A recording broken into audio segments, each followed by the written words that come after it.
আপনি তো ভয় পাচ্ছেন কেন? আপনার বাগানে মেয়েটার লাশ পাওয়া গেছে, কোনোভাবে আপনি জড়িয়ে নেই তো?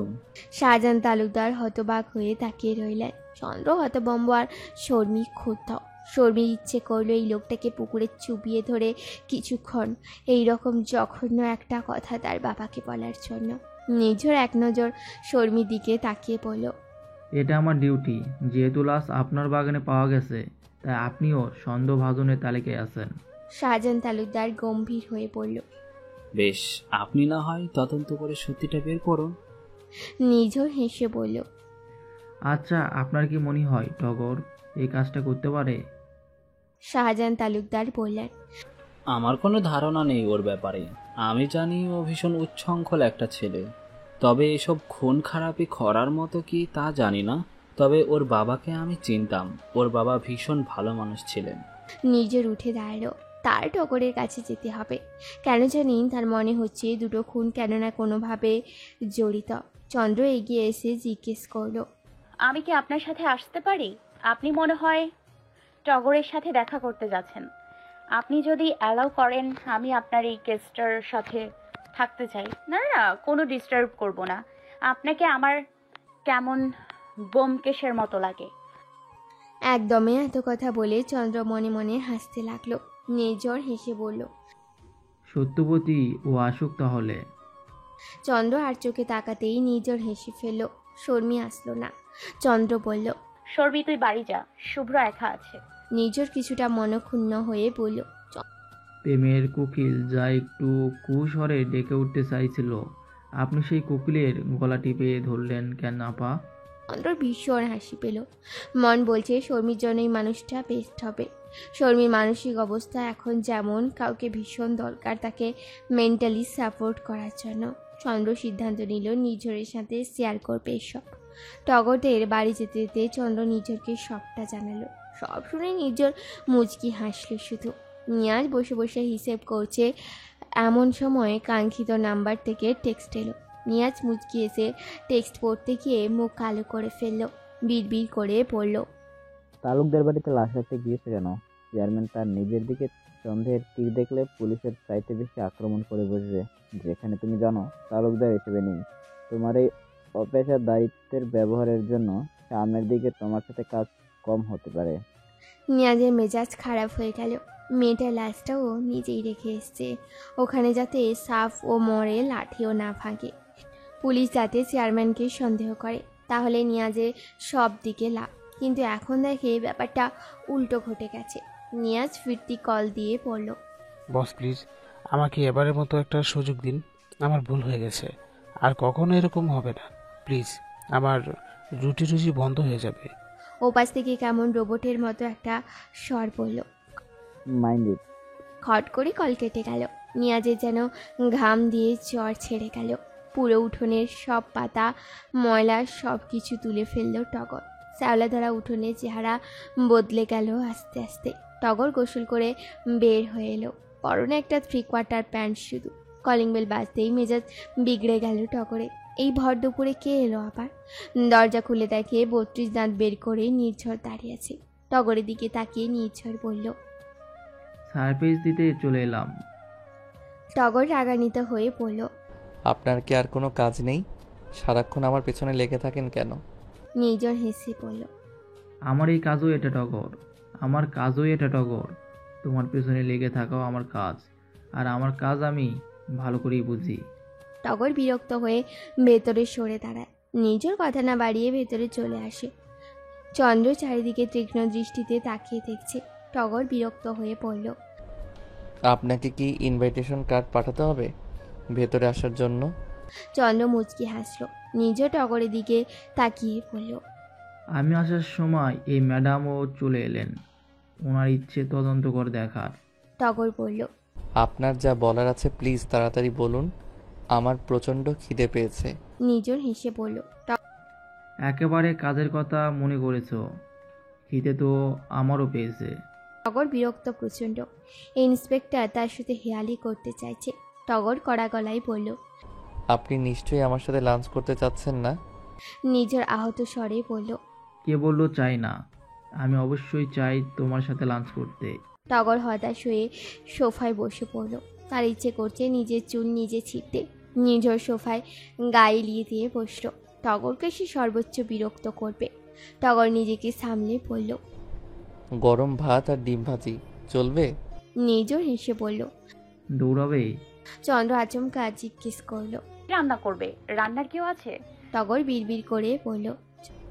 আমাকে কি চোখে লাগে না? অনুবীক্ষণ যন্ত্র এনে দিতে হবে? চন্দ্র আমতা আমতা করে বলল। না মানে আপনি রান্না পারেন? টগর চিলমুট নিয়ে বলল। যতটা রান্না জানলে ভাত আর ডিম দিয়ে অতিথি আপ্যায়ন করা যায় ততটা জানি। বসুন, একবার খেয়ে দেখুন। নর্মাল ডিম ভাজি না হলেও বারবিকিউ ডিম ভাজি খাবেন না হয় আমার বাড়িতে? চন্দ্রের ভীষণ খারাপ লাগলো। এই লোকটাকে এসে যতই অপছন্দ করুক, এখন কেন জানি খারাপ লাগছে। পুরুষ মানুষ যতই ভালো সেফ হোক, তবুও চন্দ্রের মনে হয় বাড়ির রান্না মেয়েদেরকেই মানায়। মেয়েদের হাতে রান্না মানে কেমন একটা মায়া মমতায় মাখা একটা ব্যাপার থাকে। পুরুষের রান্না থাকে শুধুমাত্র পেট জামিন দেওয়ার ব্যাপার। ইতস্তত করে বলল। কিছু মনে না করলে আমি রান্না করি? টগর চোখ বড় করে তাকিয়ে রইল। কিছু বলার আগে নির্ঝর হেসে বলল। না না না, মনে করার কিছু নেই, আপনি নিশ্চিন্তে রান্না করুন। চন্দ্র জিজ্ঞেস করল। কিচেন কোন দিকে? টগর যন্ত্রচালিতর মতো দেখিয়ে দিয়ে বলল। ফ্রিজে মাছ মাংস অনেক কিছু রাখা আছে, দরকার মতো নিয়েন। চন্দ্র মুচকি এসে চলে গেল। টগর নির্ঝরের মুখোমুখি বসে পড়ল। আপনার সমস্যা কি? নির্ঝর হেসে বলল। সেদিন খুনটা কেন করেছিলে? তোমার হাতে ব্যাগে কি ছিল সেদিন? টগর বিরক্ত হয়ে বলল। আমি জানি না কি ছিল, আর আমি কাউকে খুন করিনি। নির্ঝর পায়ের উপর পা তুলে বলল। যে লোকটা খুন হয়েছে তার ফোন থেকে একটা মেসেজ পেয়েছি আমরা। মেসেজে লেখা ছিল টগর যাতে বেঁচে ফিরতে না পারে। টগর যেন আকাশ থেকে পড়ল, হতবম্ব হয়ে পড়ল। হোয়াট? নির্ঝর হেসে বলল। তবু বলবেন আপনার সাথে কোনো সম্পর্ক নেই এসবের? টগর বলল। আমি বারবার হাজারবার বলবো আমার সাথে এসবের কোনো সম্পর্ক নেই। নির্ঝর বলল। তুমি যে ওখানে যাবে তা কে কে জানতো? টগর ভেবে বলল। নিয়াজ ছাড়ার কেউ না। নির্ঝর চুপ করে ভাবতে লাগলো নিয়াজকে তার কেমন সন্দেহ হচ্ছে। এই ছেলেটা ওভার স্মার্ট বেস, ওকে নজরে রাখতে হবে। চন্দ্র দ্রুত হাতে কাজ করা শুরু করে দিল। পুরুষ মানুষকে হাত করার অন্যতম এক প্রধান একটা হাতিয়ার হলো ভালো মন্দ খাওয়ানো। আর টগরের এটা হতে পারে সবচেয়ে দুর্বল জায়গা, যেহেতু নারী সঙ্গ বিবর্জিত মানুষ নিজে হাত পুড়িয়ে রান্না করে খায়। তাকে কাবু করা খুব একটা অসুবিধা হবে না। ফ্রিজ থেকে মুরগির মাংস বের করে ভিজিয়ে রেখে দ্রুত হাতে পেঁয়াজ মরিচ কেটে নিল। তারপর আদা রসুন জিরা বেটে নিল। রাইস কুকারে ভাত আর এক চুলায় ডাল বসিয়ে দিল। মশলা বেটে আলু কেটে নিল। মাংস ভালো করে বরফ ছাড়েনি, তবু আর দেরি করল না চন্দ্র। মশলা কষিয়ে নিয়ে মাংস দিয়ে দিল। রান্নাঘর থেকে মাংসের ঘ্রাণ এসে নাকে লাগতেই টগর চমকে উঠল। কত বছর পর আজ আবার এরকম ঘ্রাণ পাচ্ছে। মা মারা যাওয়ার পর থেকেই নিজের রান্না নিজে করে, কোনো মতে পেটে 2 মুঠো গেলেই হয় তার। এত কষে আয়োজন করে রান্না করতে যায় না। ভাত আর আলু ভর্তা করেই বেশিরভাগ দিন চালিয়ে নেয়। ফ্রিজে মাছ মাংস সবই রাখি, তবুও যেদিন আর ইচ্ছে করে না একই খাবার রিপিট করতে সেদিন রান্না করে। যতই ভালো রান্না করুক ইউটিউব দেখে, তবুও নিজের রান্না নিজের তেমন একটা ভালো লাগে না টগরে। নিজের উঠে বসে বলল। তোমার সাথে আমার একটা মিল আছে জানো? টগর কিছু বলল না। নির্ঝর নিজেই বলল। তোমারও মা নেই, আমারও মা নেই। যদিও আমার বাবা আছেন, তবে মা মারা যাওয়ার পর থেকে তিনি আমার তালুই হয়ে গেছেন। আমার 10 বছর বয়সে মা মারা যান। তোমার মতো আমিও নিজের রান্না নিজে করে খাই। টগরের হঠাৎ করে নির্ঝরের জন্য কেমন মায়া হলো। সে তো মাকে অনেক দিন পেয়েছে কাছে, এই লোকটা তাও তো পায়নি। লোকটাকে এতদিন যতটা খারাপ ভেবেছিল আজ মনে হচ্ছে ততটাও খারাপ না। চন্দ্র তরকারি নামিয়ে প্লেটে ভাত বেড়ে নিয়ে একটু ঠান্ডা হতে রাখলো। সেই ফাঁকে শসা টমেটো পেঁয়াজ কাঁচামরিচ কুচো করে সরিষার তেল দিয়ে হাতে মেখে সালাদ করে নিল। সালাদ বানাতে চন্দ্রের মনে হলো, যদিও এই বাড়িতে কোনো মহিলা নেই, তবু এই লোকটা বাড়িঘর গুছিয়ে রাখে বেশ। ঠিকই বলেছে সেদিন। যাতে মাতাল হলেও তালে ঠিক আছে। এই যাতে মাতাল লোকটার থেকে নিয়াজদের সব প্ল্যান বের করতে হবে চন্দ্রর। খাবার সার্ভ করার পর টগর কিছুটা মুগ্ধ দৃষ্টিতে চন্দ্রর দিকে তাকালো। মেয়েটাকে দেখে মনে হয় ননির পুতুল, অথচ কাজকর্মে বেশ গোছানো। তার ভাবভঙ্গি চলাফেরা দেখে একটুও মনে হচ্ছে না এই বাড়িতে প্রথম এসেছে, বরং এমন দক্ষ হাতে সব করছে যেন এই বাড়িটি তারই। নিজের খেতে বসে বলল, বাহ, আপনার হাতে তো দেখছি জাদু আছে ম্যাডাম। খুব দ্রুতই সব আয়োজন করে ফেলেছেন দেখছি। চন্দ্র মুচকি হেসে বলল। নিন, আপনারা খেয়ে নিন। টগরের হঠাৎ করেই কেমন যেন লজ্জা লাগছে। খেতে বসতে এই মেয়েটার সামনে যেন এই বাড়িতে এসে অতিথি এমন লাগছে। চন্দ্র সাবলীলভাবে প্লেটে ভাত বেড়ে দিল, তারপর মুরগির মাংস তুলে দিল টগরের প্লেটে। টগর ইতস্তত করে বলল, আপনিও বসুন না। চন্দ্র হেসে বলল, না ধন্যবাদ, আমি বাড়িতে গিয়ে খাবো। আব্বা মা অপেক্ষা করে থাকবে আমার জন্য। টগর বলল, আপনি এত কষ্ট করে রান্না করেছেন আর না খেয়ে যাবেন? প্লিজ বসুন, নয়তো আমার নিজেরই খারাপ লাগবে। চন্দ্র মুচকি হেসে বলল, প্লিজ আমার সাথে এত ফর্মালিটি করবেন না। আমরা একই গ্রামের মানুষ, চেনা জানা থাকলে, কথাবার্তা থাকলে হয়তো আমরা বন্ধুও হতাম। তাই আমার সাথে এভাবে ফর্মাল ব্যবহার করবেন না। অন্য কোনো দিন খাবো, আজকে আপনারা খান। আপনার তো দেখছি বেড়ে খাওয়ার মতো কেউ নেই। আজ না হয় আমি আপনাকে বেড়ে খাওয়াই। নিজের মিটিমিটি হাসতে লাগলো চন্দ্রর কথা শুনে। মেয়েটার হাবভাব বলছে সে টগরের প্রেমে পড়ে যাচ্ছে। টগর আর কথা বাড়ালো না। খাবার মুখে তুলতেই টগর দ্বিতীয়বার মুগ্ধ হলো। ভীষণ ভালো রান্না করেছে মেয়েটা। আলু দিয়ে মুরগির মাংসের ঘন ঝোল, সেই সাথে মসুরির ডাল। ডালের মধ্যে আস্ত কিছু কাঁচা মরিচ দিয়েছে। ভাতের সাথে চটকে খেতে অসাধারণ লাগছে। সালাদের পাশে লম্বালম্বি করে কেটে রাখা লেবু আছে। মাংসের বাটির উপর কিছুটা ভাজা জিরার গুঁড়ো ছিটিয়ে দেওয়া। এভাবেই তো মাও দিত। কত বছর পর টগর আজ পেট ভরে ভাত খেলো। জানে না টগর। খাবার পাতে তার ভিজে ওঠা চোখ চন্দ্রর নজর এড়ালো না। নিঝর খেতে খেতে বলল, ফার্স্ট ক্লাস রান্না হয়েছে ম্যাডাম, বহুদিন পর পেট ভরিয়ে ভাত খাচ্ছি। টগর ফোড়ন কেটে বলল, আপনি প্লিজ এরকম কথা বলবেন না। আপনাদের পুলিশ অফিসারদের জানা আছে আমার। নিজেদের গ্রামেই তো কত দেখেছি, অন্য কোথাও না। এই যে উনি, ওনাদের বাড়িতেও তো কত পুলিশ অফিসার কবজি ডুবিয়ে খেয়েছেন। নিঝর হেসে বলল, ভুল বলনি তুমি, তবে সবাই একরকম হয় না। আমি তোমার সাথে খেতে নিজে থেকে চেয়েছি বলে তুমি ভেবো না আমি সবসময় এরকম সবার সাথে। টগর কিছু বলল না। আর সে তার বাসায় খেতে চেয়েছে বলে কথাটা বলেনি। অন্যান্য অফিসারদের দেখেছে এরকম, সেটা বোঝাতে চেয়েছে। এমন কথা বাড়ালে মানুষটা খেতে আনইজি ফিল করবে ভেবে টগর আর কিছু বলল না। খাবার পর চন্দ্র সব কিছু ধুয়ে মুছে রান্নাঘরেও মুছে ফেলল। বাকি খাবার বক্সে ভরে ফ্রিজে রেখে দিল। তারপর ওড়নায় হাত মুছতে মুছতে বলল, ফ্রিজে সব রেখে দিয়েছি, রাতে খাবার আগে ওভেনে গরম করে নেবেন। টগর কি বলবে ভেবে পেল না।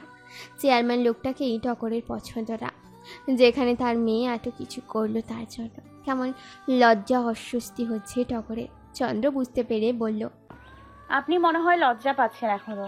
লজ্জা পাবেন না প্লিজ। আমার খুব ভালো লেগেছে আপনাদের খাওয়াতে পেরে। আসলে আমার মায়ের থেকে মনে হয় আমরা দুই বোন এই স্বভাব পেয়েছি। কাউকে নিজ হাতে কিছু করে খাওয়াতে পারলে কেমন যেন মানসিক শান্তি পাই।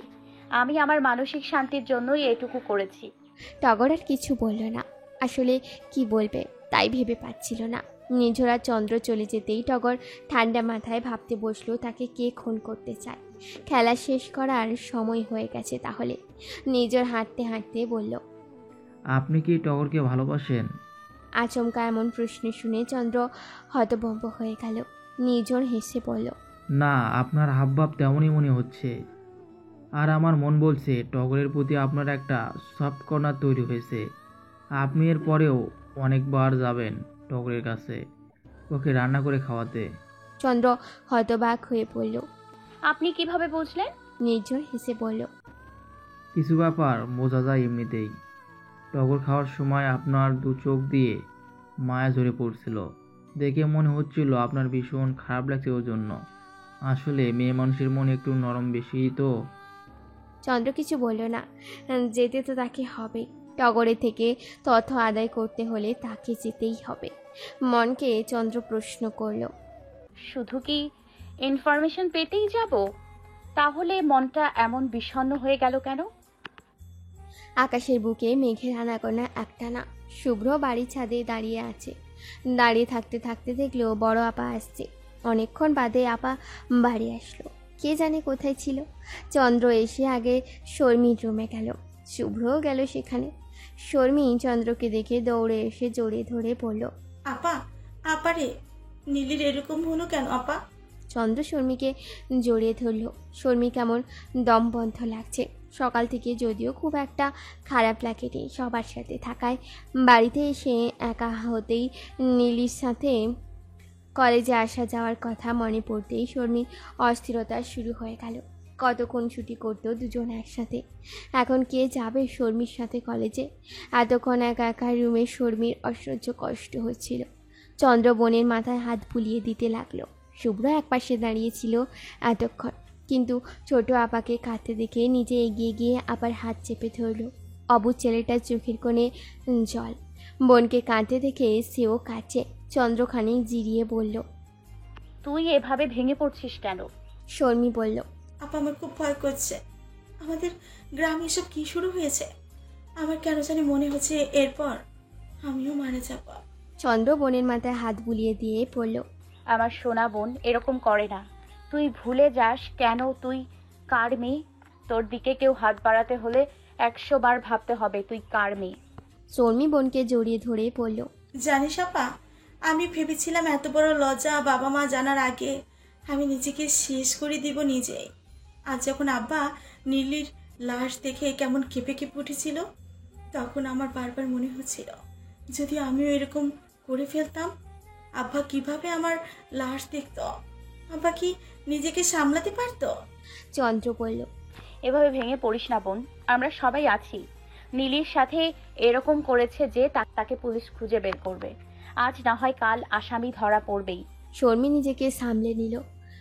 রেহানা মেয়েদের রুমে এসে দেখেন দুই মেয়ে মন খারাপ করে বসে আছে। নীলির ব্যাপারটা নিয়ে যে ওরা আপসেট বুঝতে পেরে বললেন, 3 বোন 3 জন এইখানে বসে রইছস, কয়টা বাজে? তোর বাপে এখনো ভাত খাইছে, তোরা খাইছস? চন্দ্র উঠে বলল। চলো মা, আব্বা কই? রেহানা মুখ বাঁকিয়ে বলল, কই আর থাকবে, তার কি কোনো পাত্তা আছে? গিয়ে দেখ খাসারি ঘরে কি করে। শুভ্র গেল বাবাকে ডাকতে। চন্দ্র আর শর্মি দুজনকেই রেহানা বলল টেবিল সাজাতে। কাজে থাকলে মন খারাপ কমবে কিছুটা। একটা কালো টি শার্ট পরে টগর বের হলো। নিয়াজ কল দিয়েছে টগরকে। নিয়াজ বলেছিল তালতলায় থাকবে সে, কিছু মাল ডেলিভারি দিতে হবে রাতে। টগর শীষ দিতে দিতে গেল। মনে মনে হিসেব করতে লাগলো আজকে ডেলিভারিতে কত ইনকাম হবে। কাজটা অবশ্য টগর বেশ উপভোগ করে। এখন পর্যন্ত একবারও সে ধরা খায়নি। এরকম চ্যালেঞ্জ নিতে তার আনন্দই হয়। তালতলায় গিয়ে দেখে নিয়াজ আগেই দাঁড়িয়ে আছে। টগরকে দেখে এগিয়ে এলো। তারপর বলল, এলাকা গরম এখন, সাবধানে মাল নিয়ে যাবি। টগর একটু ভালো করে নিয়াজের দিকে তাকিয়ে পড়ল। নিয়াজ একটা শ্বাস নিয়ে বলল, আপনার কি মন খারাপ? নিয়াজ একটা নিঃশ্বাস ফেলে বলল, বুঝতেছি না কিছুই কি হইতেছে। ইদানিং নকল মাল আসে এক এক চালানে, বুঝলি? কাস্টমার কমপ্লেন করে। ওইদিকে আমার কাছে যিনি সাপ্লাই করে সে বলে সে ঠিক মাল পাঠায়। তাহলে সমস্যা হইতেছে কোন জায়গায় বুঝতেছি না। টগর 1 সেকেন্ড ভেবে বলল, আপনি আপনার পুরো সিস্টেম আবার ভালো করে চেক দেন ভাই। দলের মধ্যে 2 নাম্বারই করার মতো মানুষের তো অভাব নাই, বুঝেন নাই? কেউ হয়তো গাছেরও খায়, তলারও কুড়ায়। নিয়াজ চমকে উঠল টগরের কথা শুনে। আসলেই তো, এই বুদ্ধি তো তার মাথায় আসেনি। হইতেও তো পারে তার লোকেদের মধ্যে কেউ কেউ বিশ্বাসঘাতকতা করে। নিয়াজ চলে যেতে যেতে বলল, রহিম শেখের ক্ষেতের বড় লাউ যেটা দেখবি, নখ দিয়ে ত্রিভুজ আঁকা আছে।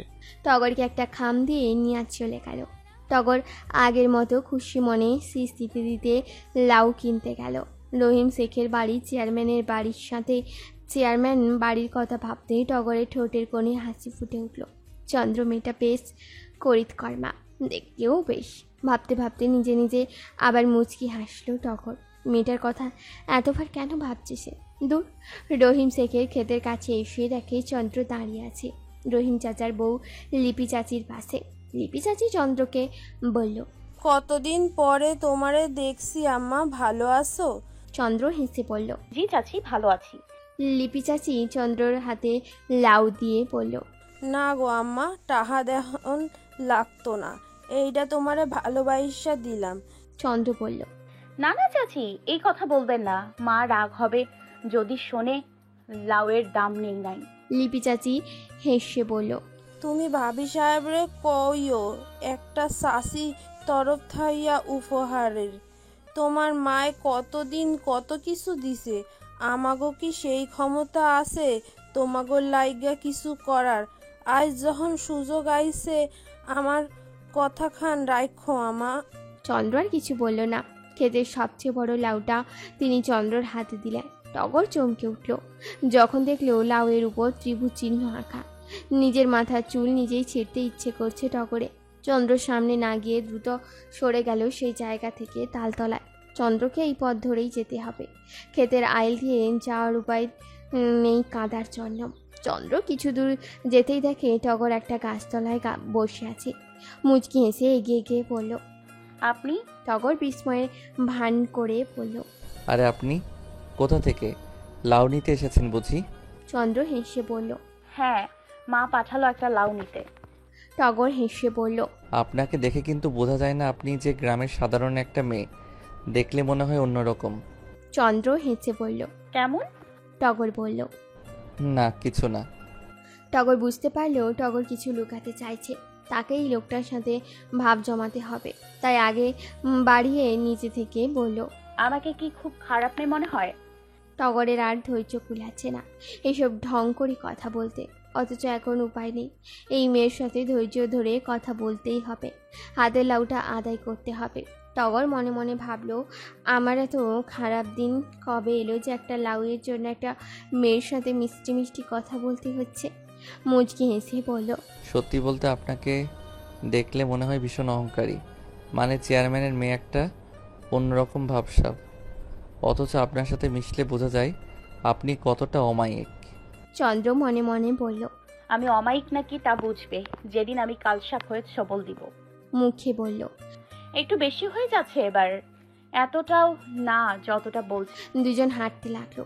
চন্দ্র টগরের সাথে ভাব জমাতে ব্যস্ত আর টগর ব্যস্ত চন্দ্রকে অন্যমনস্ক করতে।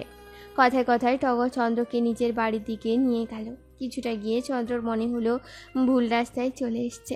টগরকে সেই কথা বলতে টগর বলল, এতটা পথ যখন চলে এসেছেন তখন না হয় আর একটু চলুন। আপনি আজ আমাকে রান্না করে খাইয়েছেন, আমি না হয় আপনাকে একটু কফি করে খাওয়াবো।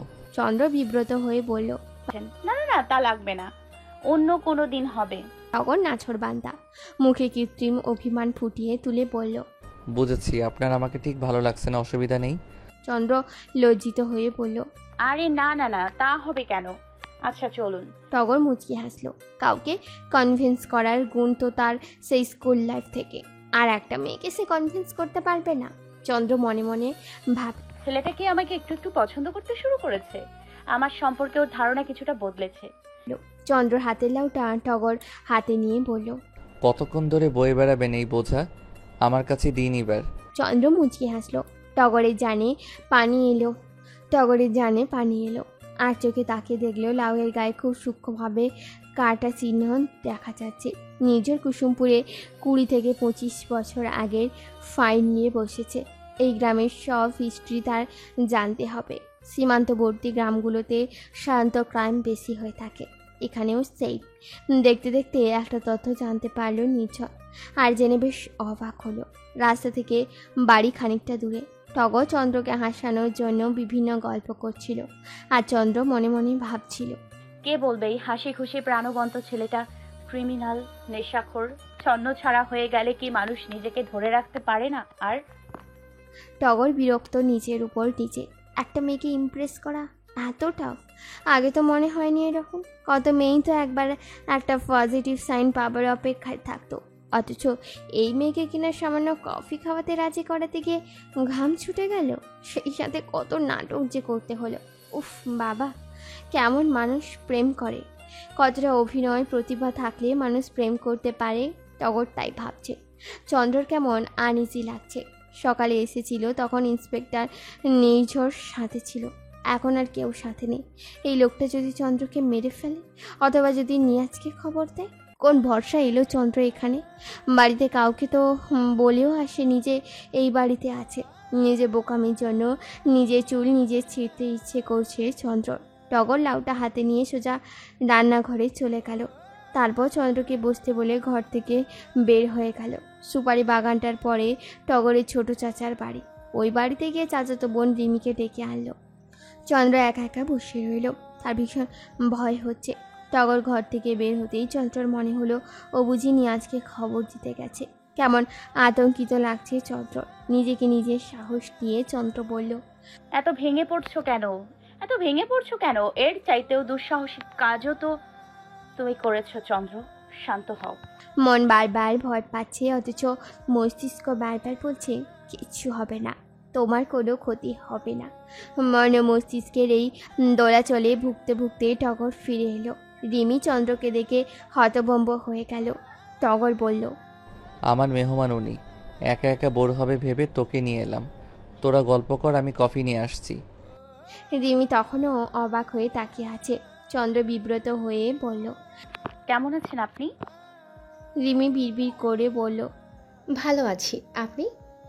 চন্দ্র মুচকি হেসে বলল, জি আলহামদুলিল্লাহ ভালো আছি। কি নাম আপনার? রিমি বলল, রিমি আমার নাম। চন্দ্র বলল, আমি চন্দ্রানী তালুকদার। রিমি তখনও হতপপ। টগর ভাইয়ের ঘরে একটা মেয়ে, কিছুতেই রিমি হিসেব মেলাতে পারছে না। এই মেয়েটাকে রিমি চেনে না। দেখে মনে হচ্ছে শহরের মেয়ে, কথাবার্তা ভাবভঙ্গি সবই আলাদা। রিমি এদিক ওদিক তাকিয়ে বলল, আপনি কি টগর ভাইয়ের স্পেশাল কেউ? চন্দ্র বুঝতে না পেরে বলল, কেমন? রিমি গলা নামিয়ে বলল, লাভার নাকি আপনি ওনার?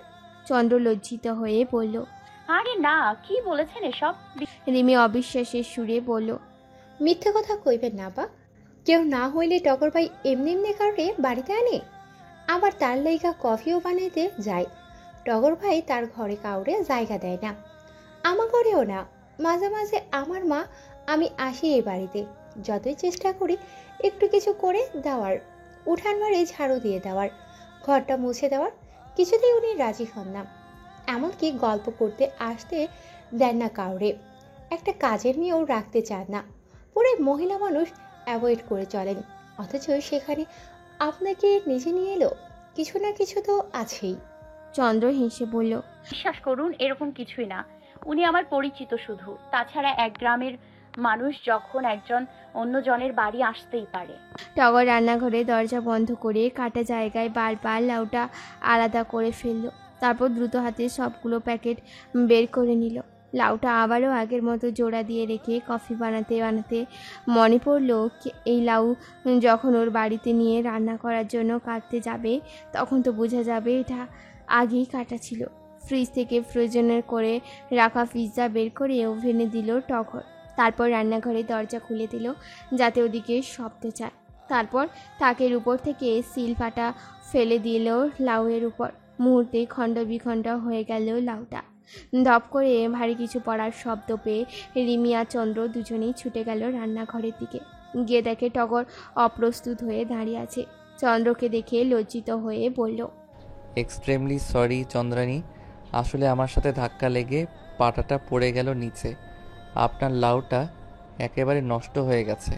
চন্দ্র উদ্বিগ্ন হয়ে বলল, না না না, ছি ছি ছি, এসব নিয়ে ভাববেন না।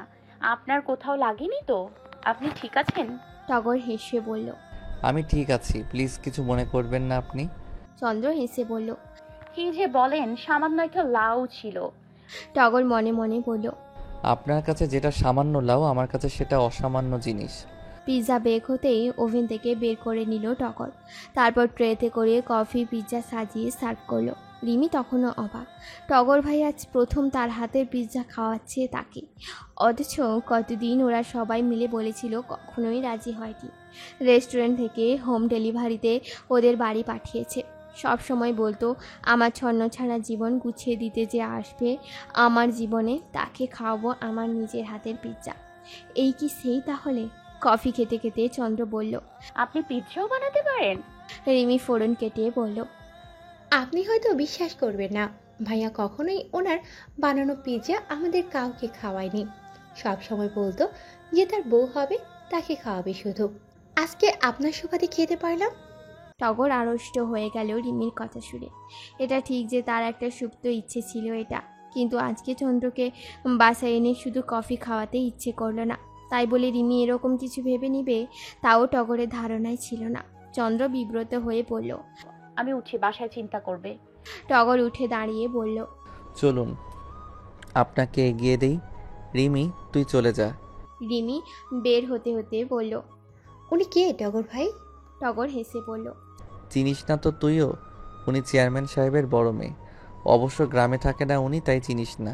চন্দ্র হাঁটতে হাঁটতে ভাবতে লাগলো টগরের কথা। ছেলেটাকে যতটা খারাপ ভেবেছে তা না, অনেক ভদ্র মনে হচ্ছে। অন্তত একা বাসায় চন্দ্রর খারাপ লাগবে ভেবে একটা মেয়েকে নিয়ে এসেছে। এই ব্যাপারটা চন্দ্রর ভীষণ ভালো লেগেছে। মানুষটার সবই ভালো, অথচ কেন এইসব খারাপ কাজ জড়িয়ে গেল? অথচ এরকম একজন লয়াল মানুষ সব মেয়েই এক্সপেক্ট করে। টগরের ভীষণ রিল্যাক্স লাগছে। কাজটা যতটা কঠিন হবে ভেবেছিল ততটাই সহজ হয়েছে। পথেই ফোন এলো টগরের। রিসিভ করতেই নির্ঝর বলল, টগর বলছো? টগর বিরক্ত হয়ে পড়ল। হ্যাঁ বলছি, বলুন। নির্ঝর বলল, আচ্ছা, তোমার বাবার যে স্বাভাবিক মৃত্যু হয়নি জানো তুমি? টগর শান্ত স্বরে বলল।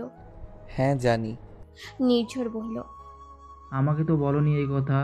আমি তো জানতাম তোমার বাবা স্বাভাবিকভাবে মারা গেছেন। টগর বিরক্ত হয়ে বলল, আপনি তো জিজ্ঞেস করেননি। আর এটা বলার মতো কোনো ঘটনা না। সেই সময় পুলিশ তদন্ত করে কোনো কিছু পায়নি। নির্ঝর বলল। এই সময় পেতেও পারো টগর। টগর একটা নিঃশ্বাস ফেলে বলল, আমার আর কোনো আশা নেই এসব ব্যাপারে। আমার মা থাকতে যদি জানা যেত তাহলে হয়তো আমার আগ্রহের অন্ত থাকতো না। আমার মা এই কষ্ট নিয়ে দুনিয়া ছেড়েছেন। এখন আর এসব জেনে কি হবে বলেন? আমার বাবা মা কেউই ফিরে আসবে না। দুনিয়ার আদালতের বিচার আমার আর চাই না। বিচার হবে ওই দুনিয়ায় গেলে। প্রতিটি ধুলোকণা পরিমাণ সব কিছুর বিচার হবে। নির্ঝর বলল। তুমি না চাইলেও আমি এর তদন্ত করব। শর্মি ফেসবুকে নিজের একটা ছবি আপলোড করলো। সাদা কালো একটা ছবি। একগোছে চুল আলগোছে বাম গালির উপর ছড়িয়ে আছে, কানে গোজা একটা ফুল। নির্ঝর মুগ্ধ হয়ে কিছুক্ষণ তাকিয়ে রইল ছবিটির দিকে। একটা মেয়ে এতটা স্নিগ্ধ কেন হবে? যেন আকাশে উড়ে বেড়ানো মেয়ে। কেমন শান্তি শান্তি লাগে তাকালে। নির্ঝর কমেন্ট করলো, কারো সাদা কালো ছবি কারো জীবনে রঙের স্বপ্ন হয়ে ধরা দেয়। কমেন্টটা নিয়াজের নজরে আসে। শর্মি ছবি আপলোড করে আর কমেন্ট চেক করেনি, কাজে ছিল। বিকেলে হঠাৎ কল আসায় কল রিসিভ করে চমকে উঠল শর্মি। নিয়াজ নতুন একটা নাম্বার থেকে কল দিয়েছে তাকে। হ্যালো শব্দটা শুনে শর্মির কেমন সারা শরীর কেঁপে উঠল। এক মুহূর্তের জন্য ভালো লাগলে পরক্ষণে বিশ্বের মতো জ্বালা ধরে উঠল সর্বাঙ্গে যেন। অন্তত কর্কশ গলায় বলল, কে আপনি? কাকে চাই? নিয়াজ খিক করে হেসে বলল, চিনতে পারেনি ডার্লিং, তোমার বাতার বলছি। শর্মি কেমন গা খিনখিন করতে লাগলো এই ধরনের বাক্য শুনে। অথচ এই লোকটা কেমন মুখোশ পরে শর্মিকে ভালোবাসায় মজিয়েছিল। নিজেকে শান্ত রেখে শর্মি বলল, আমি এখন আর এসব কুত্তা পালি না। নিয়াজের গালে যেন জুতার বাড়ি মেরেছে এমন ফিল হলো। শর্মি এই ধরনের কথা বলতে পারলো? নিয়াজের মাথায় রক্ত উঠে গেল। বিড়বিড় করে বলল, শালির তেজ দেখি বাড়তেছে দিন দিন। পেটে অবৈধ বাচ্চা আসছে, মনে ভয় আসে না এখনো? শর্মি হেসে বলল, আমি বিশ্বাস করেছিলাম আমার আল্লাহ তো জানে সেটা। আমার চিন্তা না করলেও চলবে। নিয়াজ খিক করে বলল, কেন? নতুন ইন্সপেক্টর কি ভালো করে চিন্তা করে না নাকি? শালার চেয়ারম্যানের মাথায় সব জিলাপির পেস। ইন্সপেক্টরের হাত করতে আবার নিজের মেয়ে লাগাই দিছে। শর্মি রেগে গিয়ে বলল, আমি তো দেখছি সেলিব্রিটি হয়ে গেছি।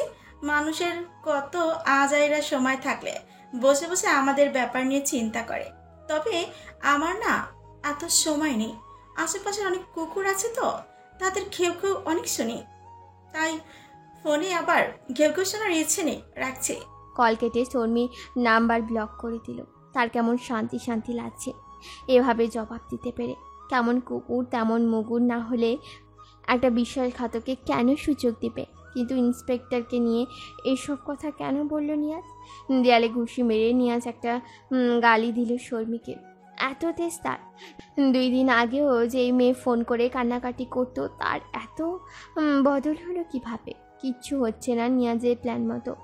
ভালো লাগছে না নিয়াজের কিছু, সব গুপলেট হয়ে যাচ্ছে। ভেবেছিল শর্মির ব্যাপারটা নিয়ে একটা ধামাকা হবে, কিন্তু এখনও কিছুই হচ্ছে না। শর্মি কি তাহলে অ্যাবর্শন করিয়ে ফেললো? আবার ভেবেছিল নীলির লাশ দিয়ে চেয়ারম্যানের ব্যাপারে মানুষের মনে সন্দেহ ঢোকাবে, কিন্তু তাও হলো না। উল্টে সবাই বলা বলি করছে চেয়ারম্যান এই কাজ কিছুতেই করবে না, কেউ তাকে ফাঁসাতে চাইছে। নিয়াজের কেমন অশান্তি লাগছে, মনে হচ্ছে কিছুই করতে পারছে না সে।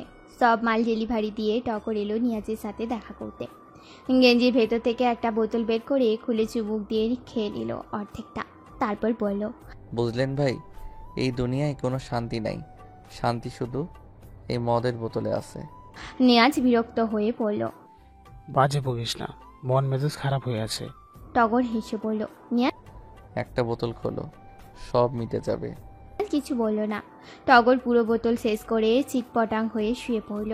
নিয়াজ 2-3 বার পা দিয়ে লাথি দিয়ে ডাকলো, টগরের হুঁশ হলো না। টেবিলের উপর রাখা নিয়াজের ফোনটা বাজতেই নিয়াজ রিসিভ করতে এগিয়ে গেল।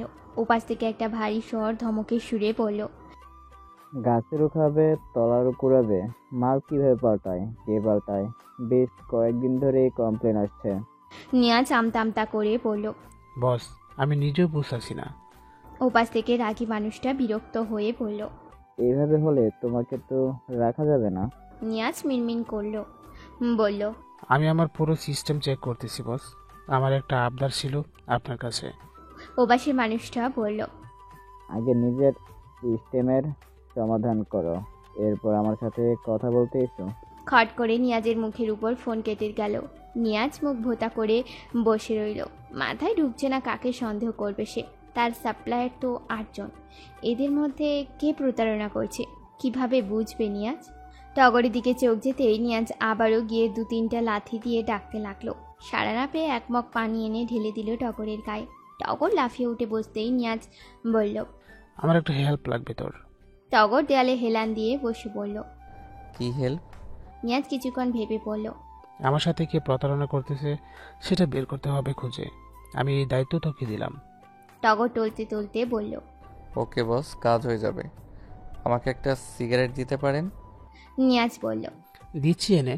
নিয়াজ বের হয়ে গিয়ে টগরের জন্য সিগারেট নিয়ে এলো।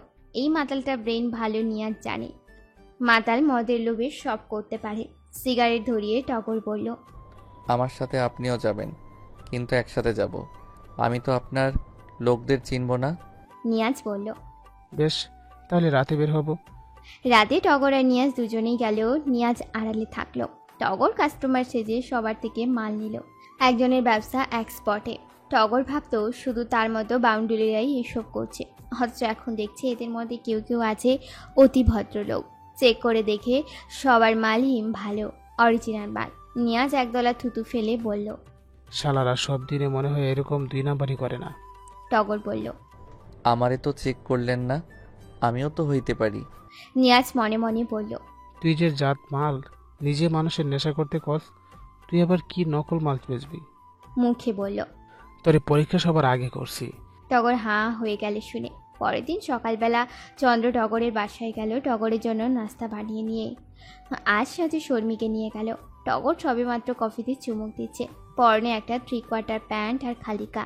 দরজা নক হতেই টগর উঠে দরজা খুলল। মুহূর্তেই লজ্জায় লাল হয়ে গেল টগর চন্দ্রকে দেখে। চন্দ্র চোখ বন্ধ করে বলল, আমি চোখ বন্ধ করে রাখছি, কিন্তু আপনি নার্ভাস হবেন না। এক ছুটে গিয়ে টগর টি-শার্ট পরে এলো। তারপর মুচকি হেসে বলল, আসুন ভেতরে। চন্দ্র হাসতে হাসতে বলল, আসলে আমার বোন যখন শুনলো আমি গতকাল আপনার সাথে এসে গল্প করেছি, ও বায়না শুরু করলো ওকেও নিয়ে আসতে হবে। গতকাল আমি রান্না করেছি শুনে আজ আপনার জন্য নাস্তা বানিয়ে এনেছে ও নিজেই। আমি জানি আপনি বিব্রত হবেন, তার জন্য আগেই বলছি, আমার বোন আমার মায়ের মতো। আমার মা সবাইকে রান্না করে খাওয়াতে পছন্দ করে, আমিও করি, আমার বোনও করে, তাই শুরু করলো আসবে এখানে। আপনি কষ্ট করে আপনার ওই কাজিনকে ডেকে আনুন, গতকাল যিনি এসেছিলেন। টগর হতভম্ব হয়ে বলল, ঠিক আছে। বের হয়ে টগর মনে মনে বলল, এদের কি মাথা খারাপ নাকি? এত গায়ে পড়ার স্বভাব কেন? আমি কি বলেছি আসতে? টগর বের হতেই চন্দ্র ছুটে গেল টগরের রান্নাঘরে। রান্নাঘরের উপর সেলফের উপর একটা ছোট্ট ক্যামেরা ফিট করে আরেক ছুটে গেল টগরের রুমে। শর্মি বাহিরে দাঁড়িয়ে পাহারা দিচ্ছিল। টগরের রুমের চারিদিকে খুঁজতে খুঁজতে চন্দ্র দেখলো একটা বইয়ের শাড়ি টগরের আলমারির ওপর। সেখানে একটা বইয়ের ভেতর আর একটা ক্যামেরা রেখে এলো চন্দ্র। 3টি ক্যামেরা নিয়ে এসছে। শেষ ক্যামেরাটা সেট করার আগেই টগর চলে এলো। ভীষণ বিরক্ত নিয়ে টগর কথা বলতে লাগলো। চন্দ্র মনে মনে হাসলো। টগরের বিরক্ত চন্দ্র স্পষ্ট বুঝতে পারছে, অথচ তার কেমন জানি ভালোও লাগছে টগরকে বিরক্ত করতে। চন্দ্র বেশ খানিক সময় কাটিয়ে বের হলো শর্মিকে নিয়ে। টগর রিল্যাক্স মুডে চন্দ্রের নাম বক্সটা নিয়ে নিজের রুমে গিয়ে বসলো। এরপর ঢাকনা খুলতেই দেখে ঘি দিয়ে ভাজা পরোটা, পাশে গরুর মাংস ভুনা। পরোটা র্যাপিং করে এনেছে যাতে ঝোলে মাখামাখি না হয়ে যায়। টগরের মুখে হাসি ফুটে উঠল। বহুদিন পর কেউ তাকে এভাবে যত্ন করে খাওয়াচ্ছে। মেয়েটার প্রতি বিরক্ত হলেও রান্না খেয়ে টগরের বিরক্ত মুছে গেল। গরুর মাংসের স্বাদ মুখে লেগে থাকার মতো। টগরের মনে হলো এটা চন্দ্রর রান্না। গতকাল কোনো এক ফাঁকে টগর বলেছিল ঝাল ঝাল করে গরুর মাংসের ভুনা তার পছন্দ। সত্যি সত্যি আজ তাই নিয়ে এসছে মেয়েটা। যেতে যেতে পথে শর্মি বলল, আপা, রান্না করলি তুই? আমার নাম দিলি কেন? চন্দ্র হেসে বলল, পাগল, আমাকে নয়তো হ্যাংলা মেয়ে ভাববে, মনে করবে আমি বুঝি তার প্রেমে হাবুডুবু খাচ্ছি, তাই তার জন্য এসব করছি। শর্মি হেসে বলল, এত উতলা হয়ে কেন? সবে তো সাত সকালে বাজার থেকে তাজা মাংস আনলে, ফ্রিজের মাংস রান্না করিসনি। তাজা মাংসের স্বাদ আলাদা বলে। চন্দ্র বিরক্ত হয়ে বলল, বেশি বুঝিস তুই? আমি আমার কাজ করছি, আর মানুষ হিসেবে মানবতা, অথবা বলতে পারিস যেহেতু ওনার মা নেই তাই একটু মায়া হচ্ছিল বলেই এটুকু করেছি। শর্মি হাসলো। সে জানে তার বোনের মনটা অনেক নরম। কারো মা বাবা নেই শুনলে চন্দ্র ভীষণ মন খারাপ করে, কিন্তু কেন জানি তার মনে হচ্ছে এখানে অন্য কিছু আছে। দুই বোন এসব নিয়ে কথা বলতে বলতে বাড়ি এসে দেখে নির্ঝর এসছে। নীলির ব্যাপারটা নিয়ে শর্মিকে জিজ্ঞাসাবাদ করতে এসেছে। শর্মি মুখ ভোতা করে বসলো নির্ঝরের সাথে কথা বলতে। এই লোকটার কমেন্ট সে রাতে দেখেছে, দেখে মনে হয়েছে লোকটা ভীষণ বাজে। শর্মি তক্ষুনি তার আইডি লক করে ফেলে, যাতে এই লোক তার ছবি দেখতে না পারে, কমেন্ট করতে না পারে। নির্ঝর হেসে জিজ্ঞেস করলো, কেমন আছেন মিস শর্মিলা তালুকদার? শর্মি মুখ ভোতা করে, ভালো। নির্ঝর বলল। মুড অফ মনে হচ্ছে। শর্মি অগ্নিশর্মা হয়ে বলল, আপনার কি তাতে? আপনার কাজ যা তা করুন।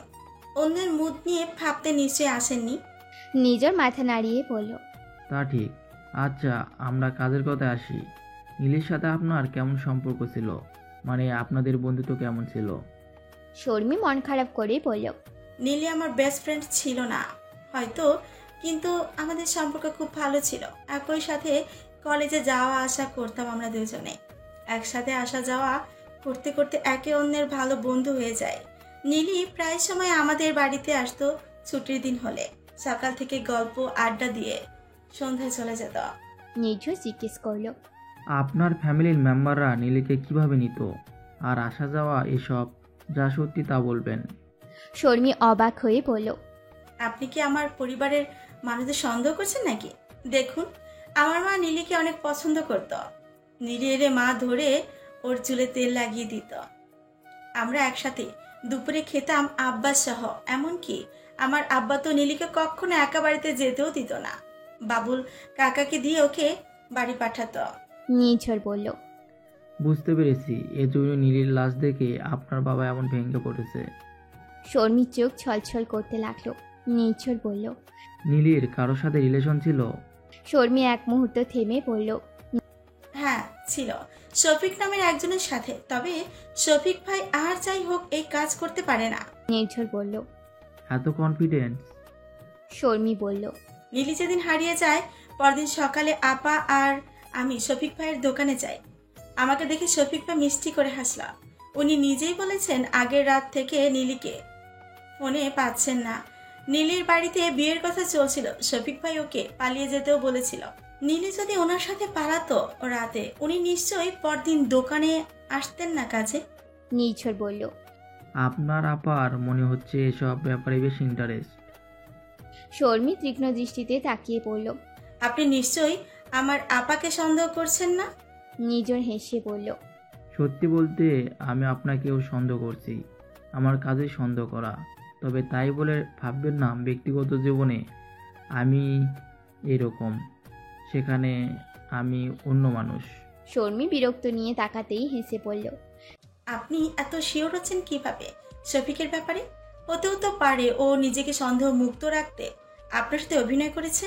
শর্মী ইতস্তত হয়ে পড়ল। হতে পারে হয়তো, তবে আমার মনে হচ্ছে না এরকম কিছু হয়েছে। সব মানুষ তো এক না, কেউ কেউ সত্যি সত্যি ভালোবাসে। নীলির মৃত্যুর খবর শোনার পর শফিক ভাই অসুস্থ হয়ে পড়েছেন, উনি হাসপাতালে আছেন। নির্ঝর জিজ্ঞেস করল। আপনি কিভাবে জানলেন?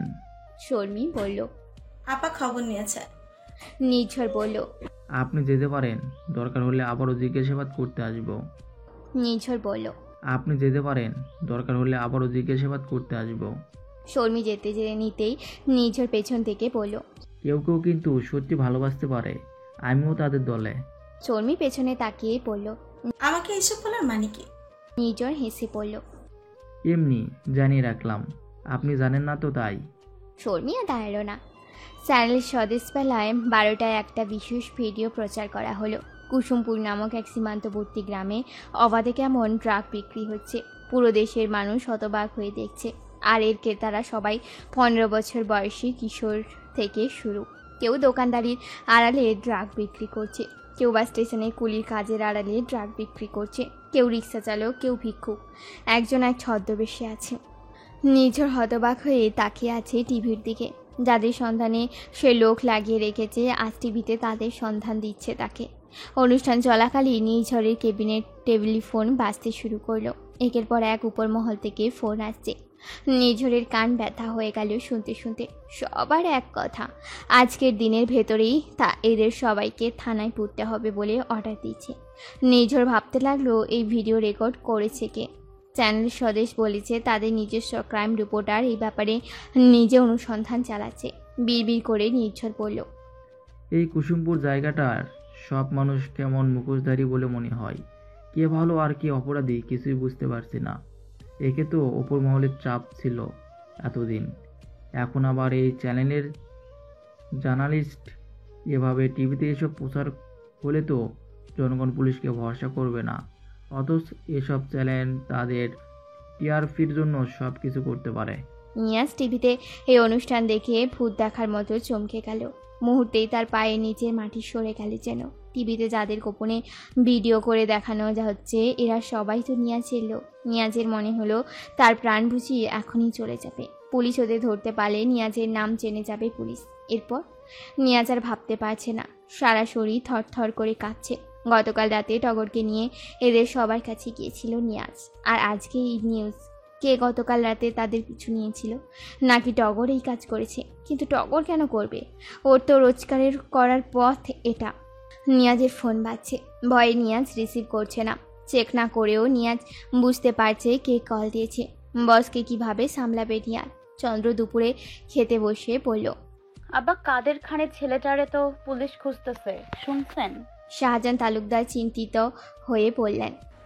শুনছি রামা, কি যেন হচ্ছে এলাকায়। এসব কিছুই বুঝি না। সামনে নির্বাচন, এর মধ্যেই দেখ কত ভেজাল, একের পর এক ঝামেলা লেগে আছে। কি হবে কে জানে। শর্মী বলল। আপনি এত চিন্তা করেন না আব্বা, গ্রামের সব মানুষ জানে আপনি কেমন মানুষ। আপনি চেয়ারম্যান হইলে সবার কত সুবিধা, তা কি মানুষের অজানা নাকি? আপনার মতো কয়জন আছে যে গ্রামের মানুষের কথা এত চিন্তা করে? রাত হইলেই আপনি বাবুর কাকাকে নিয়ে গ্রামে পরিদর্শনে যান। কোনো দিন তো দেখিনি সরকারি কোনো জিনিস বাড়িতে আমাদের জন্য রাখতে। সবই তো মানুষের জন্য করেন। শাহজাহান তালুকদার মুচকি হেসে বলল। আমার ছোট মেয়েটা বড় বেশি সহজ সরল। মারে এখন যুগটা এইরকম যে কারো হাতে যদি 1000 টাকা একটা নোট ধরিয়ে দেও, মানুষ তাকেই ভোট দিবে যে টাকা দিয়েছে। 15 বছর ধরে আমি কি করেছি? 1000 টাকার নোটের কাছে আমার সব পরিশ্রম বিক্রি হয়ে যাবে। মানুষ এটা ভাবে না এরপর কি হবে। আজ 1000 টাকা সব কিছুর ঊর্ধ্বে চলে যাবে। চন্দ্র বলল। আব্বা এত চিন্তার কি আছে আপনার? শাহজাহান তালুকদার শুভ্রর দিকে তাকিয়ে বললেন। আল্লাহ আমাকে একটা ছেলে দিয়েছে, অথচ তার খেয়াল রাখা লাগে অন্যদের। এই যে আমার নির্বাচন, ও যদি সুস্থ থাকতো, ও নিজেই তো আমাকে নির্বাচনের কাজে সাহায্য করত। নিজের মানুষ বাইরের মানুষ দিয়ে কাজ করানো অনেক ফারাক রে মা। চন্দ্রর মুখ মলিন হয়ে গেল বাবার কথা শুনে। শুভ্র আপন মনে খেয়ে যেতে লাগলো। নরম সুরে চন্দ্র বলল, আপনি চিন্তা করেন না আব্বা, আপনার ছেলে হতে পারিনি হয়তো, কিন্তু মেয়ে বলে যে হাতে চুড়ি পরে ঘরে বসে থাকবো তেমন মেয়ে হইনি। এই হাতে যেমন 100 মানুষের জন্য রাঁধতে পারি, তেমন এই হাতে 100 মানুষকে কন্ট্রোল করতে পারি। এই মুখ দিয়ে যেমন মানুষের সাথে মিষ্টি করে কথা বলতে পারি, তেমনই এই মুখেই আবার প্রতিবাদ করতে পারি আব্বা। শাহজাহান তালুকদার অবাক হয়ে মেয়ের দিকে তাকিয়ে রইলেন। এই মেয়েটাকে কেমন অচেনা লাগছে তার আজ। কেমন শান্ত কণ্ঠ, দৃঢ়তা, আত্মবিশ্বাসে ভরপুর। এই মেয়ের মধ্যে কার ছায়া দেখতে পাচ্ছেন যেন তিনি। বহু বছর ধরে যাকে ভুলে থাকতে চেয়েছেন তাকেই যেন বারবার মনে পড়ছে। চন্দ্র খাওয়া শেষ করে নিজের রুমে চলে গেল। শুভ্র কিছুক্ষণ তাকিয়ে রইল বোনের চলে যাওয়ার দিকে। রেহানা আর চোখে স্বামীর দিকে তাকিয়ে রইল। দুপুরে খাবারের বেশ খানিক পরে চন্দ্র, শর্মী, শুভ্র বের হলো গ্রামের রাস্তায়। ঠিক করলো গ্রামের শেষ প্রান্ত থেকে শুরু করবে। হাঁটতে হাঁটতে গ্রামের শেষ মাথায় গেল। এক বাড়ি করে 3 ভাই বোন ঢুকছে আর লিফলেট বিতরণ করছে। চন্দ্র মিষ্টি মুখে সবার সাথে হেসে কথা বলছে। বৃদ্ধাদের সাথে বসে পান সুপারি খাচ্ছে। শর্মী তাকিয়ে ভাবতে লাগলো ও কখনো আবার মতো এরকম সাহসী হতে পারবে কিনা, ওর মনের বল কখনো এরকম হবে কিনা, আপাকে সুন্দর করে সব ম্যানেজ করতে পারে। একদিনে ওরা 10 বাড়িতে যাবে বলে ঠিক করলো। 10টা বাড়িতে যাওয়ার পর ক্লান্ত হয়ে আবার বাড়ির দিকে পা বাড়ালো 3 জন। এক বাড়িতে প্রায় 7-8টা 10-12টা করে ঘর আছে। এত মানুষের সাথে কথা বলতে অনেক এনার্জি লাগে। শর্মী কথা না বলেও ক্লান্ত হয়ে গেল, অথচ চন্দ্র কেমন ফিট এখনো, কোনো ক্লান্তির ছাপ নেই তার মধ্যে। শর্মী বলল, আপা আজকে আর না, আবার আগামীকাল। চন্দ্র হেসে বলল, আচ্ছা অসুবিধা নেই, শোন আমি একটা প্ল্যান করেছি। কিন্তু শর্মী জিজ্ঞেস করার আগেই চন্দ্র বলল, গ্রামে একটা খেলাধুলার প্রতিযোগিতার ব্যবস্থা করব। নির্বাচন তো চলেই এলো। শর্মী জিজ্ঞেস করলো, কেমন প্রতিযোগিতা? চন্দ্র বলল, আরে ইউটিউবে ফেসবুকে দেখিস না, গ্রামের মানুষদের নিয়ে নানা ধরনের খেলার ব্যবস্থা করা হয়। আমাদের টার্গেট হবে 18 থেকে 45 বছর বয়সী মহিলাদের আর অপশনাল হিসেবে বাচ্চাদের। শর্মী জিজ্ঞেস করলো, পুরুষরা বাদ যাবে কেন? চন্দ্র হেসে বলল, পুরুষ মানুষ যে কোনো মুহূর্তে রং বদলে ফেলতে পারে, তাই। তাছাড়া পুরুষেরা মোটামুটি মাথায় সেট করেই রাখে কাকে ভোট দেবে তারা। মহিলারা যেহেতু এসব পলিটিক্স কম বোঝে, তাই ওরা যেখানে আনন্দ পায়, ভালো কোনো উপহার পায়, তাদের বাচ্চাদের মুখে হাসি দেখতে পায়, সেদিকে ঝুঁকে যায়। আমরা এদের টার্গেট করে প্ল্যান করব বসে কেমন ধরনের খেলার ব্যবস্থা করা যায় আর উপহার কি হবে। শর্মী হেসে বলল, আপা আসলেই জেনিয়াস, আমার গোবর মাথায় এত বুদ্ধি নেই। চন্দ্র হাসলো। টগরের সাথে দেখা করতে হবে একবার তার। টগর চিন্তিত হয়ে নিয়াজের সাথে কথা বলছে। নিয়াজের নামে সার্চ ওয়ারেন্ট বের হয়েছে। নিয়াজ আছে আপাতত টগরের সাথে এক গোপন আস্তানায়। টগর টেবিলে আলতো করে চাপড় দিয়ে বলল, এটা ঠিক কিভাবে হলো আমি এখনো বুঝতে পারছি না। আমরা ঠিক যেখানে যেখানে গিয়েছি ঠিক সেখানেই গেল ওই সাংবাদিক। অন্য কোনো কাউকে কিন্তু দেখায়নি। আবার আমাদের লিস্টের কেউ বাদও যায়নি। কেউ কি আমাদের পিছু নিয়েছিল তাহলে? নিয়াজ চমকে ওঠে। আসলেই তো, তার তো শত্রুর অভাব নেই। হতেও তো পারে। টগর বসে আছে কাদের খানের সামনে। সাদা ধপধপে একটা পাঞ্জাবি পরে কাদের খান একটা বই নিয়ে বসে আছে। উঁকি দিয়ে টগর দেখল শীর্ষেন্দু মুখোপাধ্যায় লেখা দূরবীন উপন্যাসটি হাতে নিয়ে বসে আছেন তিনি। মনে মনে ভাবল টগর এদের বাপ ছেলের অবস্থা ও ধ্রুব আর তার বাবার মতো। ধ্রুবর বাবার নামটা কি ছিল জানো? মনে পড়ছে না টগরের। আশ্চর্য, এরকম তো হয় না কখনো। মা মারা যাওয়ার আগেও তো পড়েছে টগর, এই তো সেদিন, অথচ এখনই ভুলে গেল। মাথার ভেতর আটকে রইল ব্যাপারটা। ধ্রুবর বাবার নাম না জানা অবধি স্বস্তি পাবে না টগর। আচ্ছা, কাদের খানকে একবার জিজ্ঞেস করে দেখবে? না, তা কেমন দেখাবে আবার। এসব ভাবতে ভাবতে কাদের খান বই থেকে চোখ নামিয়ে টগরের দিকে তাকিয়ে পড়ল। তুমি এখানে? তা তোমার গুরু কোথায়? টগর লাজুক হেসে বলল, কাকা, আপনি তো সবই জানেন গ্রামের অবস্থা। নিয়াজ ভাই আমাকে পাঠিয়েছে। আপনার কাছে একজন ভালো উকিলের সাথে, যাতে আপনি কথা বলে রাখেন। কাদের খান হাসল। টগর অবাক হয়ে দেখছে এই লোকের ছেলের মাথায় কত বড় বিপদ ঝুলে আছে তিনি তা বুঝতে পারছেন না। লোকটার হাসি সুন্দর, মুখ থেকে জর্দার খুব সুন্দর একটা ঘ্রাণ পাচ্ছে। কাদের খান হেসে বলল, দেখো বাপু, আমি এসবের মধ্যে নেই। আমি শান্তিপ্রিয় মানুষ। আমার শান্তি আমি আমার এই সঙ্গী বইয়ের মধ্যে খুঁজে পাই। আমি নিয়াজকে বলেছি তার কাজ করতে। আমার কাজ আমি করব। সে আমার ছেলে হতে পারে, কিন্তু আইনের ঊর্ধ্বে কেউ না। নিয়াজ যদি কোনো দোষ করে তাকে, তাহলে তার শাস্তি পাওয়া উচিত তার। আমার ছেলে বলে কি 7 গুণ মাপ পেয়ে যাবে নাকি? টগর চমকে গেল কাদের খানের কথা শুনে। সে জানতো বাপ ছেলের মধ্যে বনিবনা নেই, তাই বলে এতটা কড়াকড়ি আশা করেনি টগর। টগর কিছু বলার আগে কাদের খান বলল, তুমি এখন যাও, আমি পড়ছি। পড়ার সময় কোনো কথা আমি পছন্দ করি না। টগর উঠে দাঁড়ালো, তারপর বের হয়ে এলো। বাড়িতে এসে দেখে চন্দ্র দাঁড়িয়ে আছে ঘরের সামনে। চন্দ্রকে দেখে টগরের মনটা হঠাৎ করেই ভালো হয়ে গেল। চন্দ্র মুচকি হেসে বলল, অনেকক্ষণ অপেক্ষা করে বসে আছি আপনার জন্য। টগর ঘরে দরজা খুলতে খুলতে বলল, কোনো বিশেষ প্রয়োজন? চন্দ্র চোখ নাচিয়ে বলল, কেন, বিশেষ প্রয়োজন না হলে কি আপনার সাথে দেখা করা যাবে না? টগর হেসে ফেলল চন্দ্রর কথা বলা 1 সেকেন্ড শুনে, তারপর বলল, না তা না, আপনি তো ব্যস্ত মানুষ। কোনো কাজ ছাড়া যে আমার সাথে আড্ডা দিতে আসবেন না তা আমি জানি। চন্দ্র বলল, হ্যাঁ, কাজেই তো এসছি। আপনার হাতের পিৎজা খেতে এলাম। আর হ্যাঁ, এই যে আপনার জন্য আমার মা কিছু খাবার পাঠিয়েছে, রাতে গরম করে খেয়ে নেবেন। টগর বক্সটা হাতে নিয়ে খুলল। পোলাও আর রোস্টের মিষ্টি একটা সুঘ্রাণ নাকে এসে নাড়া দিতেই টগর লম্বা করে একটা শ্বাস নিয়ে বলল, এক্সট্রিমলি সরি, রাত পর্যন্ত অপেক্ষা করা আমার পক্ষে সম্ভব না, বুঝলেন? এত দারুণ স্মেল আসছে খাবারটা থেকে, আমি এখনই খেতে বসে যাচ্ছি। চন্দ্র 2 চোখ আনন্দে চকচক করে উঠল। টগরকে বসতে বলে চন্দ্র ছুটে গিয়ে কিচেন থেকে প্লেট চামচ নিয়ে এলো। প্লেটে বেড়ে নিয়ে ওভেন দিয়ে গরম করে নিল। সেই ফাঁকে রান্নাঘর থেকে ক্যামেরাটা নিয়ে নিজের ব্যাগে ফুঁড়ে ফেলল।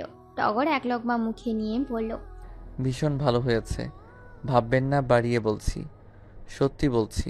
খাবারের স্বাদে টগর অভিভূত হয়ে গেল। চন্দ্রর কেমন যেন মায়া হতে লাগলো টগরের জন্য। এই মানুষটা যতই খারাপ হোক, কেউ চোখের সামনে খাবার কষ্ট পাচ্ছে চন্দ্রটা সহ্য হবে না। তাই টগরের বাড়ি আসতে গেলে খালি হাতে আসতে ইচ্ছে করে না। চন্দ্রর ইচ্ছে করে অনেকগুলো আইটেম রান্না করে টগরকে খাওয়ানো। টগরের তৃপ্তি নিয়ে খাওয়া মুখটা দেখে নিজের হাতে কি খায় না খায় কে জানে। ভাতটুকু যদি শান্তিমতো খেতে না পারা যায় প্রতিদিন, তাহলে কি ভালো লাগে নাকি? অথচ এই লোকটার যে সেই সুবিধাও নেই। সৃষ্টিকর্তা কেন মানুষকে এত তাড়াতাড়ি বাবা মা হারা করে দেয়? মুগ্ধ হয়ে তাকিয়ে রইল চন্দ্র টগরের দিকে। টগর হেসে বলল, আপনি কিন্তু আমার অভ্যাস খারাপ করে দিচ্ছেন। এখন আর আমার নিজের রান্না খাবার মুখে রচে না আপনার খাবার ছাড়া। প্রতিদিন আপনার আনা খাবার আমি কই পাবো বলেন? চন্দ্র মন্ত্রমুগ্ধের মতো বলল, আমারে রেখে দিন আপনার কাছে, আপনাকে রান্না করে খাওয়াবো প্রতিদিন। চন্দ্রের কথাটা শুনে টগর বিষম খেল। চন্দ্ররও ঘোর কেটে গেল টগরের বিষম খাওয়া দেখে। তাড়াতাড়ি টগরকে গ্লাসে করে পানি এগিয়ে দিল চন্দ্র। টগর পানি খেয়ে স্বস্তির শ্বাস নিল। চন্দ্র বুঝতে পারল না সে কি বলে ফেললো, যা শুনে টগর বিষম খেয়েছে। টগরকে জিজ্ঞেস করতেই টগর হেসে ফেলল, কিচ্ছু বলল না। চন্দ্র কিছুক্ষণ উসকুস করে বলল, আপনার ওয়াশরুমটা? টগর বলল, আমার রুমেই অ্যাটাচড আছে, ওই যে ওটা আমার রুম। চন্দ্র চলে এলো টগরে টুপে। বইয়ের ফাঁক থেকে ক্যামেরাটা বের করে দ্রুত নিজের ব্যাগে ঢুকিয়ে নিল। তারপর ওয়াশরুমে গিয়ে নিজের চোখে মুখে পানি দিয়ে বের হয়ে এলো। কাজ উদ্ধার করে চন্দ্র বলল, আমি আসি এবার তাহলে। টগর খাওয়া শেষ করে প্লেট চামচ কিচেনে নিতে নিতে বলল, আর একটু বসুন না, পিৎজা খাবেন বলেছিলেন। চন্দ্র হেসে বলল, আরে না, আমি এমনিই বলেছিলাম। টগর বলল, চলুন আপনাকে এগিয়ে দেই, সন্ধ্যা হয়ে গেছে। চন্দ্র কিছু বলল না। ক্যামেরাগুলো যেভাবে রেখে গিয়েছিল সেভাবেই আছে থেকে স্বস্তি পেয়েছে চন্দ্র। টগর টের পায়নি ক্যামেরার কথা। অবশ্য চন্দ্র এমনভাবে রেখেছে টগর আর 1 সপ্তাহ থাকলেও টের পেত না। কিছুটা পর যেতেই চন্দ্র বলল, কিছু মনে না করলে একটা প্রশ্ন করি? টগর হেসে বলল, নিশ্চয়ই। চন্দ্র আমতা আমতা করে বলল, আপনার সাথে মিশলে বোঝা যায় আপনি খুব ভদ্র একজন মানুষ, শিক্ষিত। তাহলে কেন মদের নেশায় ডুবে থাকেন আপনি। আমি যতদূর জানি নিয়াজ খুব একটা ভালো মানুষ না, অথচ তার সাথে আপনি মেলামেশা করেন। কেন জানতে পারি? হতে পারে অতিরিক্ত অধিকার বোধ দেখাচ্ছি, কিন্তু না জেনেও শান্তি পাচ্ছি না আমি। টগর বিমর্ষ হয়ে বলল,